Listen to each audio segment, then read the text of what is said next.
Hello everybody. Hey, we're gonna look at some long-term food storage. Now I'm gonna give you my take on it.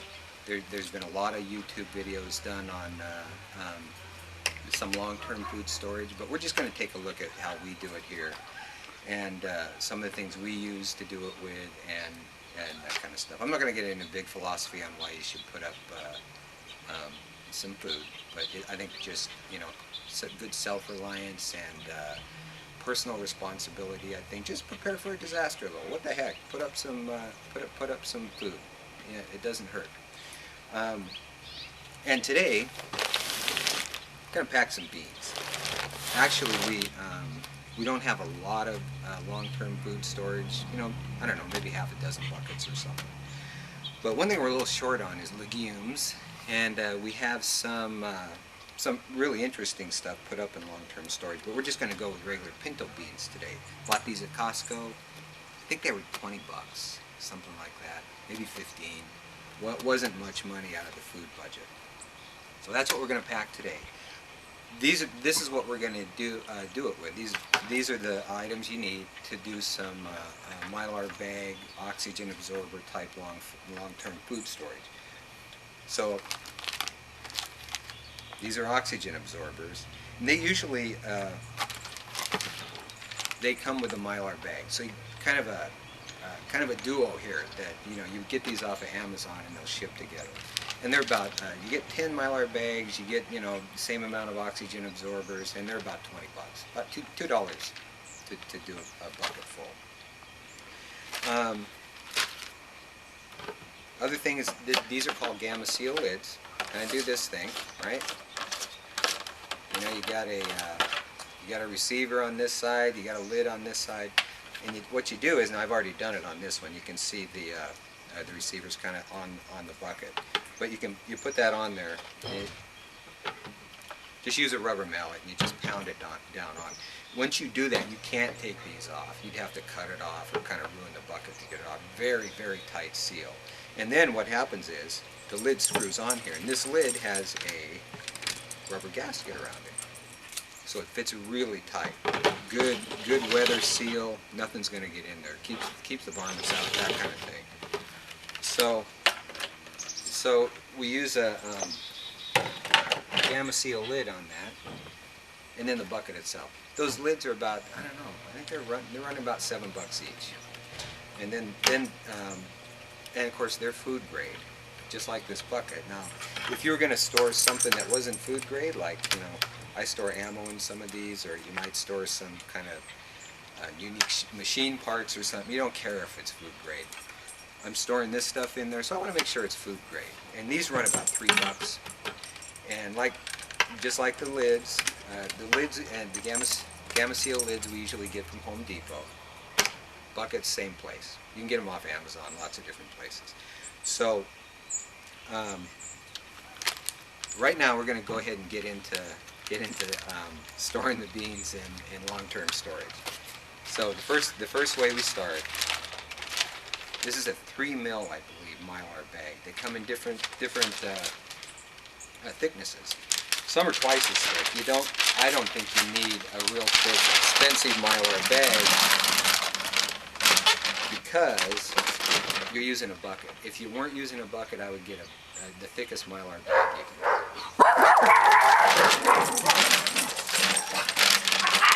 Hey, the dogs are having fun. What I do is I measure it. I just take my Sharpie, and that's about 6 inches. Put it here. Make a little mark. Pretty easy. And that's pretty much it. Take it out.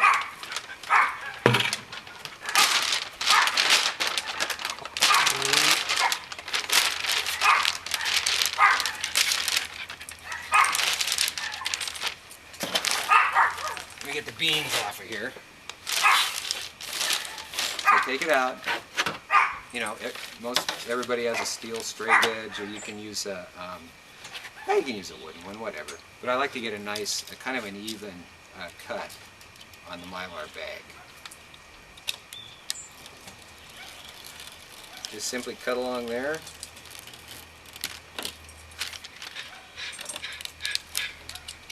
Okay? And that gives you less excess to have to push down inside the bag. So I'm going to take it, put it back in the bag. It's all trimmed up. Easy schmeezy.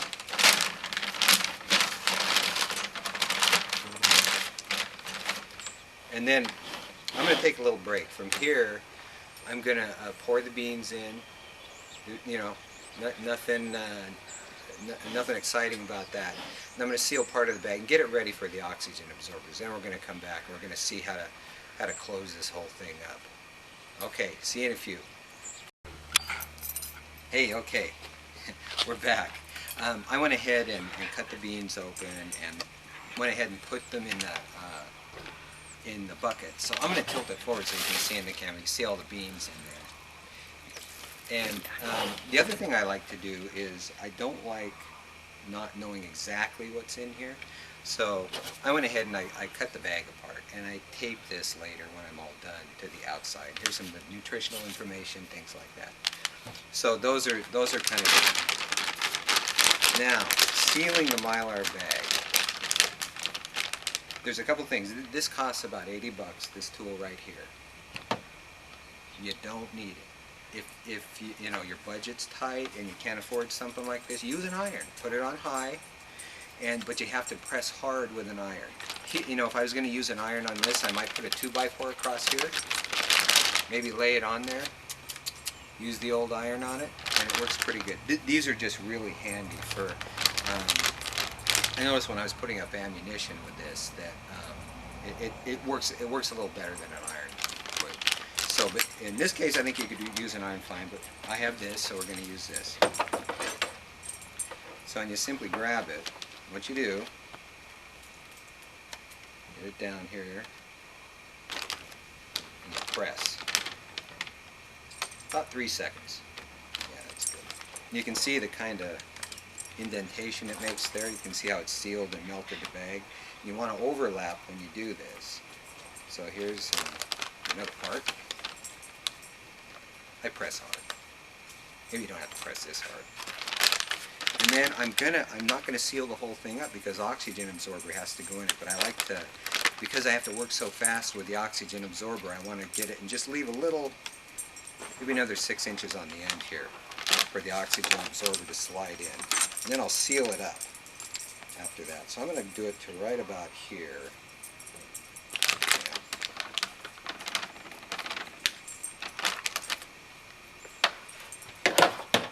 So you can see how that's sealed.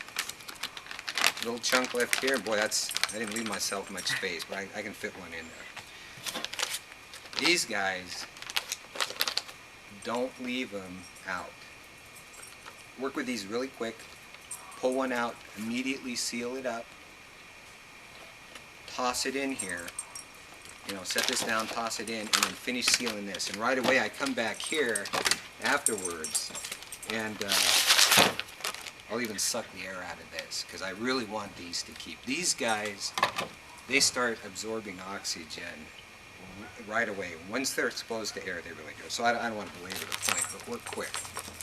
So I'm gonna grab one out. I think these are 2,000 cc's. Yeah, 2,000 cc oxygen absorber. That's a good 5-gallon bucket. I'm gonna take one out. You can see I'm sealing this bag up, kind of pressing the air out. That's the best I can do right now. Take it, squish it in here. Didn't leave myself much room. Squish it in. Next thing I do, I push the air out. You can hear the air coming out. I want as little air in there as possible. I want that oxygen absorber to work, not have to work too hard. So that's about all the air I can just push out. Then I take this. You can see where an iron would be a little tough to do, but you can still do it. Don't not do it because you don't have one of these things.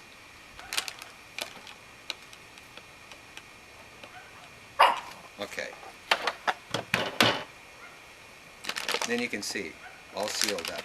You can see I tried to push most of the air out. Now in about 24 hours, this thing, it'll suck down. It'll almost look vacuum packed. You know, this stuff will all suck down. So, so that's it. take the lid, you know, put it on, and you're done. That's a 25-pound bag of pinto beans. For good for how long? Probably. You know, I think they say 25 years. I think it's indefinite. I think this way. I mean, if they can find wheat in the pyramids after a few thousand years and it can still sprout, it is going to last a long time. So, anyway, hey, enjoy. Put some food up. Get ready for the rainy day that might be around the corner. Okay, see you later.